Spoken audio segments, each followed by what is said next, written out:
Ben Johnson was fired at about midnight last night or this morning by the University of Minnesota. Ben Johnson was the head coach.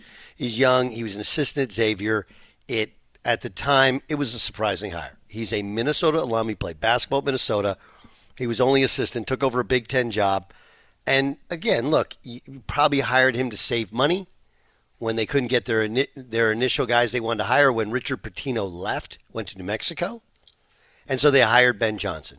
And it started out pretty bad. Last year, they ended up going to the NIT, won a game in the NIT. His entire starting lineup, I believe, left because that's what happens when you have some success. Your whole team leaves, and now you have to go and buy a new team. That's where we are.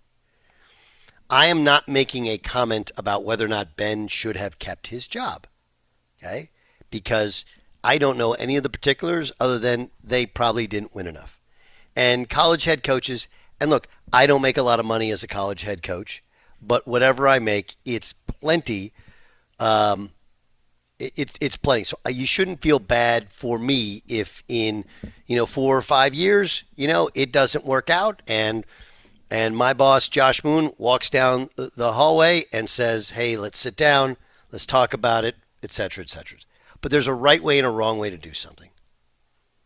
And it's one thing to fire a guy at midnight and announce it on social media after you lose.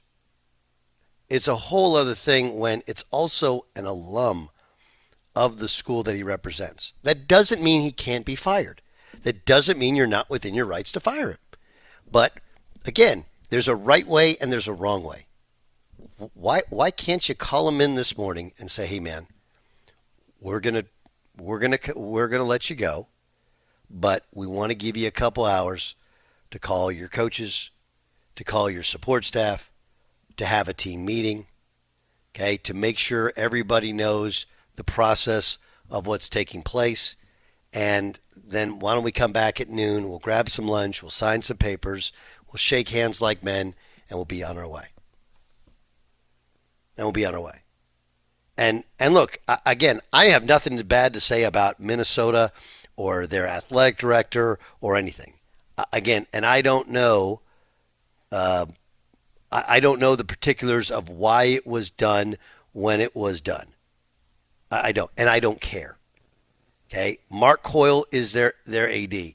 Okay, he's been there since 2016. I have no doubt that Mark, who, he's been the AD at Syracuse, at Boise State, he's been at Kentucky. He knows what it looks like. Right? He's been in this business for years. There's a right way and there's a wrong way. When do we get to the place where you have an alum, he's going to get fired, you gave him a whole cycle of 4 years, it's not good enough. Why can't you just call him into your office and have him relieve him of duties like a grown-up, like grown people do? Right? There is a right way and a wrong way. And a midnight tweet, a midnight firing, just like the tarmac firing with Lane Kiffin, it ain't right. It ain't right. Okay? And this is not me saying, hey, Ben should have kept his job. I thought Ben did a really good job this year. I thought they were well coached. I didn't think, it's hard. You're going against teams with gigantic payrolls, and like everybody's got their problems. I'm not making commentary on it. I don't pay enough attention to somebody else's team. Okay? I only know Ben is a good man, and he's a Gopher. It's not how you treat people. It's just not. And as much as you can sit there and say, hey, the head coaches, you make plenty of money. They do. And Ben will be fine. He'll get an assistant job, and now he's been a head coach for 4 years in the Big Ten, and he might be able to get another head coaching job right now because he's handled himself like a complete mensch. He might not. Okay, but he's got enough money now, and he'll get money on whatever his buyout is, a couple $1 million, to where he could probably live comfortably doing pretty much whatever he wants, and I'm sure he wants to coach. But you have, here's all the people that are affected. You have all the GAs, all of the players, all of your support staff. Like, all of their families are going to lose their jobs, have to move. And again, it doesn't mean that it was wrong to fire them and that we should think about all those people before they're fired. You don't. That's not how you run an athletic department. Sometimes you got to make hard decisions.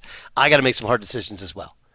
With players, with coaches, with support staff, and even with myself, got to make hard decisions.